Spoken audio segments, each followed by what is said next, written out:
നമസ്കാരം, നൈനാസ് flavours and സ്പൈസിലേക്ക് എല്ലാവർക്കും സ്വാഗതം. ഇന്ന് ഞാൻ ഇവിടെ വന്നിരിക്കുന്നത് ഒരു സ്വീറ്റ് റെസിപ്പിയുമായിട്ടാണ്, ഒരു ഐസ്ക്രീം റെസിപ്പി. അപ്പൊ അതിലേക്ക് കടക്കുന്നതിന് മുമ്പ് തന്നെ എനിക്ക് നിങ്ങളോട് ഒരു സന്തോഷം പങ്കുവയ്ക്കാനുണ്ട്.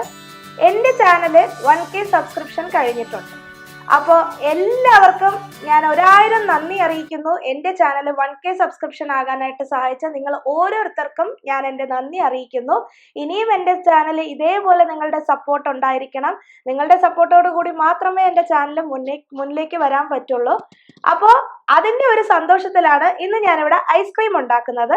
അപ്പൊ ഇന്ന് ഞാൻ തയ്യാറാക്കാൻ പോകുന്ന ഐസ്ക്രീം ഇളനീർ ഐസ്ക്രീമാണ്. ഇളനീർ വെച്ച് ചെയ്യുന്ന ഐസ്ക്രീമാണ്. അപ്പൊ അത് എങ്ങനെയാണ് ചെയ്യുന്നതെന്ന് നോക്കാം. അപ്പോൾ നമ്മുടെ ഐസ്ക്രീമിന് ആവശ്യമായിട്ടുള്ള ഇൻഗ്രീഡിയൻസ് എന്തൊക്കെയാണെന്ന് നോക്കാം. അതിന് ആദ്യമായി തന്നെ മെയിനായിട്ട് ആവശ്യം പാലാണ്. പശുവും പാല് 1/2 ലിറ്ററാണ് എടുത്തിരിക്കുന്നത്. അത് 250 ml കപ്പിൽ 2 കപ്പ് അളന്ന് വെച്ചിരിക്കുന്നതാണ് ഈ പാല്. പിന്നെ ഞാനിവിടെ എടുത്തിരിക്കുന്നത് ഇളനീരാണ്. 2 ഇളനീർ എടുത്തിട്ടുണ്ട്. അപ്പോൾ അത് മാക്സിമം നമ്മുടെ ഫ്രഷ് ഇളനീര് തന്നെ ആയിരിക്കണം. അതിൻ്റെ കാമ്പാണ് ഞാൻ ഈ എടുത്ത് വെച്ചിരിക്കുന്നത്. അതാണ് ഏറ്റവും ഇമ്പോർട്ടൻ്റ് ആയിട്ട് ആവശ്യം. പിന്നെ അതിൻ്റെ വെള്ളം അത്രയും ആവശ്യമില്ല, കുറച്ചൊന്ന് അരച്ചെടുക്കാൻ വേണ്ടി മാത്രം ആവശ്യമുള്ളൂ. മെയിനായിട്ട് കാമ്പ് തന്നെയാണ് ആവശ്യം. അത് ഞാൻ ഫ്രിഡ്ജിൽ വെച്ച് ഒന്ന് തണുപ്പിച്ചെടുത്തിരിക്കുന്നതാണ്. പിന്നെ ഞാനിവിടെ എടുത്തിരിക്കുന്നത് കുറച്ച് പഞ്ചസാര പൊടിച്ചതാണ്. പഞ്ചസാര പൊടിച്ചത് ഞാൻ എടുത്തിരിക്കുന്നത് 1 കപ്പാണ്. 3/4 കപ്പോളം പഞ്ചസാര എടുത്ത് പൊടിച്ചാൽ നമുക്ക് 1 കപ്പോളം പഞ്ചസാര പൊടിച്ചത് കിട്ടും. പിന്നെ ഇതിൻ്റെ എസൻസ് ആണ്. ഇപ്പോൾ എസൻസ് നിങ്ങളുടെ കയ്യിൽ ഐസ്ക്രീമിൻ്റെ എസൻസ് കിട്ടുകയാണെങ്കിൽ അത് യൂസ് ചെയ്യാം. അതല്ലെങ്കിൽ നിങ്ങൾക്ക് ഇഷ്ടമുള്ള എസൻസ്, വാനില എസൻസ് വേണമെങ്കിൽ അത് യൂസ് ചെയ്യാം. ഇപ്പോൾ എനിക്കിവിടെ ഐസ്ക്രീമിൻ്റെ എസൻസ് കിട്ടി, അപ്പോൾ അതുകൊണ്ടാണ് അത് ഞാൻ യൂസ് ചെയ്യുന്നത്. ഇനി നമുക്ക് ആവശ്യമായിട്ടുള്ളത് കുറച്ച് കോൺഫ്ലോർ പൊടി ആവശ്യമാണ്. ഇതിൻ്റേക്ക് ഒരു 2 ടേബിൾ സ്പൂൺ കോൺഫ്ലോർ പൊടിയാണ് നമുക്കിവിടെ ആവശ്യമായിട്ട് വരുന്നത്. അതും കൂടി ഞാനിവിടെ എടുത്തിട്ടുണ്ട്. ഇനി നമുക്ക് ഈ ഐസ്ക്രീം എങ്ങനെയാണ് പ്രിപ്പയർ ചെയ്യുന്നതെന്ന് നോക്കാം. അപ്പോൾ നമ്മുടെ പാലിനെ ഒന്ന് തിളപ്പിക്കാനായിട്ട് ഒരു സോസ് പാനിലേക്ക് ഒഴിച്ചു കൊടുക്കാം. എന്നിട്ട് അത് ചൂടായി വരുന്നതിന് മുമ്പ്, നമുക്ക് തിളപ്പിക്കുന്നതിന് മുന്നേ തന്നെ കുറച്ച് പാല് നമ്മുടെ ഈ കോൺഫ്ലോർ പൊടി എടുത്ത് വെച്ചിരിക്കുന്നുണ്ടല്ലോ, അതിനെ ഒന്ന് കലക്കിയെടുക്കണം. അപ്പോൾ അത് കലക്കാനായിട്ട് ഈ പാല് തന്നെയാണ് ഞാൻ യൂസ് ചെയ്യുന്നത്, വേറെ വെള്ളമൊന്നും യൂസ് ചെയ്യുന്നില്ല. അപ്പോൾ അതൊന്ന് ചൂടായി വരുന്നതിന് മുമ്പ് നമുക്കിതൊന്നങ്ങ് മാറ്റി കലക്കി ഒന്ന് മാറ്റി വയ്ക്കാം. അപ്പോൾ പാല് തിളച്ചതിന് ശേഷമാണ് നമ്മൾ ഈ കോൺഫ്ലോർ പൊടിയൊക്കെ ചേർത്ത് കൊടുക്കുന്നത്. അതിന് മുമ്പായിട്ട് തന്നെ ഇതൊന്ന് കലക്കിയും കൂടി ഇവിടെ നമുക്കൊന്ന് സൈഡിൽ വെച്ചേക്കാം. എന്നിട്ട് ഈ പാലാദ്യം നമുക്ക് തിളപ്പിക്കാം. ഇപ്പം നമ്മുടെ പാല് നന്നായിട്ട് തിളച്ച് വരുന്നുണ്ട്. ഇപ്പം ഈ തിളച്ച് വന്ന പാല് ഒന്ന് ലോ ഫ്ലെയിമിലോ അല്ലെങ്കിൽ മീഡിയം ഫ്ലെയിമിലോ ഇട്ടതിന് ശേഷം നമ്മൾ ഈ പൊടിച്ച് വെച്ചിരിക്കുന്ന പഞ്ചസാര കൂടി ചേർത്ത് കൊടുക്കാം.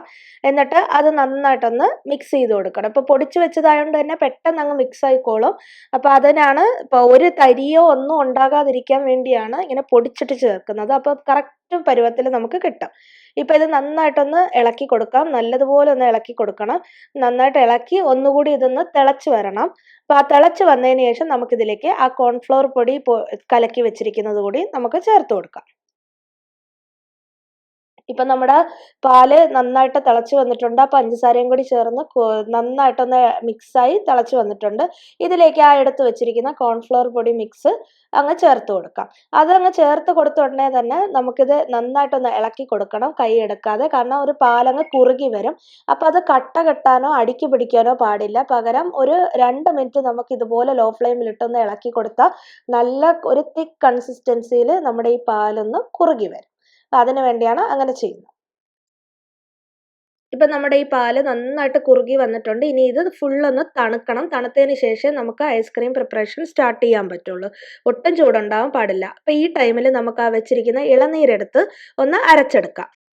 ഇപ്പം ഇത് നല്ലതുപോലെ തണുത്തിരിക്കുകയാണ്. റൂം ടെമ്പറേച്ചറിലായിരിക്കണം, ഒട്ടും ചൂടുണ്ടാവാൻ പാടില്ല. ഇനി നമുക്കിത് പ്രിപ്പയർ ചെയ്ത് തുടങ്ങാം.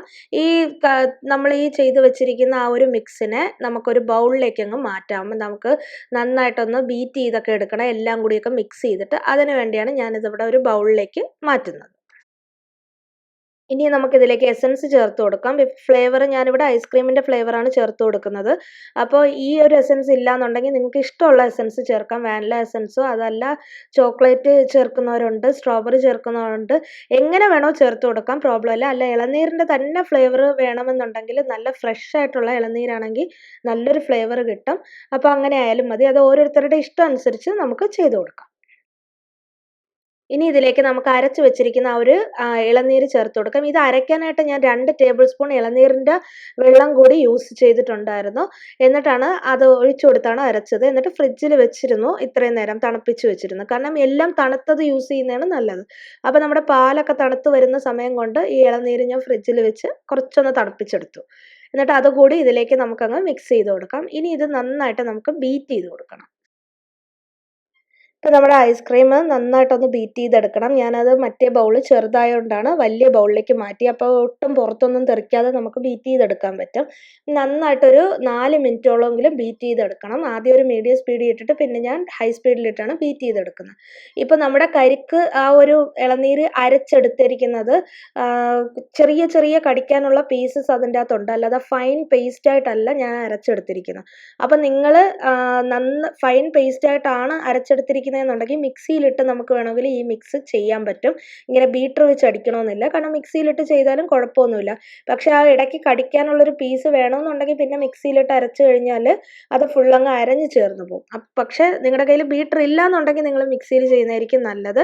അപ്പോൾ എങ്ങനെ ആയാലും നമ്മളിതൊരു 4 മിനിറ്റ് ഒന്ന് അടിച്ച് നന്നായിട്ട് എടുക്കാം. ഇപ്പം നമ്മളിത് നന്നായിട്ട് അടിച്ചെടുത്തിട്ടുണ്ട്, ബീറ്റ് ചെയ്തെടുത്തിട്ടുണ്ട്. ഇനി ഇത് നമുക്കൊരു ക്ലിംഗ് റാപ്പ് വെച്ചൊന്ന് റാപ്പ് ചെയ്തിട്ട് ഫ്രീസറിലേക്ക് വെക്കാം. ഒരു 2 മണിക്കൂർ ഫ്രീസറിൽ വെച്ചതിന് ശേഷം ഒന്നുകൂടി എടുത്ത് നമുക്ക് ഇതേപോലെ ബീറ്റ് ചെയ്തിട്ട് വെക്കണം. ഇപ്പം നമ്മുടെ ഐസ്ക്രീം 2.5 മണിക്കൂറായിട്ടുണ്ട്. ഒന്നുകൂടി നമ്മൾ ഇതേപോലെ എടുത്ത് ഒന്ന് ബീറ്റ് ചെയ്തെടുക്കാം. നേരത്തെ പോലെ തന്നെ ഒന്ന് ബീറ്റ് ചെയ്തെടുത്തതിന് ശേഷം നമ്മളൊരു എയർ ടൈറ്റ് കണ്ടെയ്നറിലൊക്കെ ഇട്ട് അങ്ങ് മാറ്റിയാൽ മതി. നമ്മൾ ഏത് പാത്രത്തിലാണോ നിങ്ങൾക്ക് സെറ്റ് ചെയ്യേണ്ടത് ആ ഒരു പാത്രത്തിലേക്ക് അങ്ങ് മാറ്റാൻ പറ്റും. അപ്പോൾ ആ ഒരു ഏത് കണ്ടെയ്നറിലാണോ നിങ്ങൾ മാറ്റുന്നത് ആ കണ്ടെയ്നറിൻ്റെ അടപ്പ് വെച്ച് അടയ്ക്കുന്നതിന് മുന്നേ ഒരു ഫോയിൽ പേപ്പറോ അല്ലെങ്കിൽ ഒരു ക്ലിംഗ് റാപ്പോ വെച്ചൊന്ന് കവർ ചെയ്തതിന് ശേഷം ഒന്ന് നിങ്ങൾ അടപ്പ് വെച്ച് അടച്ചാൽ മതി. അതല്ല എന്നുണ്ടെങ്കിൽ ചിലപ്പോൾ നമ്മുടെ ഐസ്ക്രീം എങ്ങനെ ബീറ്റ് ചെയ്താലും ചിലപ്പോൾ അത് കുറച്ച് ഐസ് ക്രിസ്റ്റൽസ് ഫോം ചെയ്യാൻ ചാൻസ് ഉണ്ട്. ഐസ് ക്രിസ്റ്റൽസ് ഫോം ചെയ്യാതെ നല്ല സ്മൂത്തായിട്ട് ഇരിക്കണമെങ്കിൽ ഇതുപോലെ ഒരു ഡബിൾ ലെയർ ഉണ്ടെങ്കിൽ നല്ലതായിരിക്കും. അപ്പം നമുക്ക് അങ്ങനെ ചെയ്ത് അങ്ങ് ഫ്രിഡ്ജിലോട്ട് വെക്കാം, ഇതിപ്പോൾ ബീറ്റ് ചെയ്തതിന് ശേഷം. പിന്നെ നമുക്കൊരു 8 മുതൽ 10 മണിക്കൂർ വരെ അത് ഫ്രീസറിൽ തന്നെ വെച്ചിരുന്നാൽ മതി. അപ്പോൾ ഓവർനൈറ്റ് ഒക്കെ വെച്ച് കഴിഞ്ഞാൽ നെക്സ്റ്റ് ഡേ ഐസ്ക്രീം നല്ല രീതിയിൽ സെറ്റായിരിക്കും. അങ്ങനെ വെച്ചതിന് ശേഷം നമുക്കെടുത്തത് സെർവ് ചെയ്യാവുന്നതാണ്. അപ്പോൾ നമ്മുടെ ഐസ്ക്രീം ഇവിടെ സെറ്റായിട്ടുണ്ട്. ഇതിനെ നമുക്കിനി സെർവ് ചെയ്യാം. അപ്പോൾ എൻ്റെ കയ്യിൽ ഇതിപ്പോൾ ഐസ്ക്രീം സ്കൂപ്പ് ഇല്ലായിരുന്നു, അപ്പോൾ അതുകൊണ്ടാണ് ഞാൻ ഇങ്ങനെ ഒരു ഇത് വെച്ച് നമ്മൾ ചെയ്യുന്നത്. അപ്പോൾ എങ്ങനെയായാലും നമുക്ക് അതൊന്ന് സെർവ് ചെയ്തെടുത്താൽ മതി. നമ്മുടെ സ്പൂൺ വെച്ച് വേണമെങ്കിൽ എടുത്ത് സെർവ് ചെയ്യാവുന്നതേ ഉള്ളൂ. അപ്പോൾ എല്ലാവരും ഇത് വീട്ടിലൊന്ന് ട്രൈ ചെയ്ത് നോക്കുക. ട്രൈ ചെയ്ത് നോക്കിയതിന് ശേഷം അഭിപ്രായം പറയാൻ മറക്കരുത്. അതുപോലെ ഒന്നുകൂടി എൻ്റെ വീഡിയോസും എൻ്റെ ചാനലും കാണുന്ന എല്ലാ ഫ്രണ്ട്സിനും 1000 നന്ദി ഞാൻ അറിയിക്കുന്നു. എൻ്റെ ചാനൽ 1K സബ്സ്ക്രിപ്ഷൻ ആകാൻ സഹായിച്ച എല്ലാവർക്കും എൻ്റെ നന്ദി ഞാൻ അറിയിക്കുന്നു. അതുപോലെ ഇനിയും സബ്സ്ക്രൈബ് ചെയ്യാതെ ആരെങ്കിലും വീഡിയോസ് കാണുന്നുണ്ടെങ്കിൽ ഒന്ന് സബ്സ്ക്രൈബ് ചെയ്യുകയും ലൈക്ക് ചെയ്യുകയും ഷെയർ ചെയ്യുകയും ചെയ്യുക. സബ്സ്ക്രൈബ് ചെയ്യുമ്പോൾ അതിൻ്റെ അടുത്തൊരു ബെൽ ബട്ടൺ ഉണ്ട്. ആ ബെൽ ബട്ടൺ പ്രസ് ചെയ്ത് അതിൽ ഓൾ എന്ന ഓപ്ഷൻ പ്രസ് ചെയ്ത് കഴിഞ്ഞാൽ നിങ്ങൾക്ക് ഞാൻ അപ്ലോഡ് ചെയ്യുന്ന വീഡിയോസ് നോട്ടിഫിക്കേഷൻ വഴി കിട്ടുന്നതാണ്. അപ്പം നെക്സ്റ്റ് റെസിപ്പിയുമായി കാണുന്നത് വരെ ബൈ.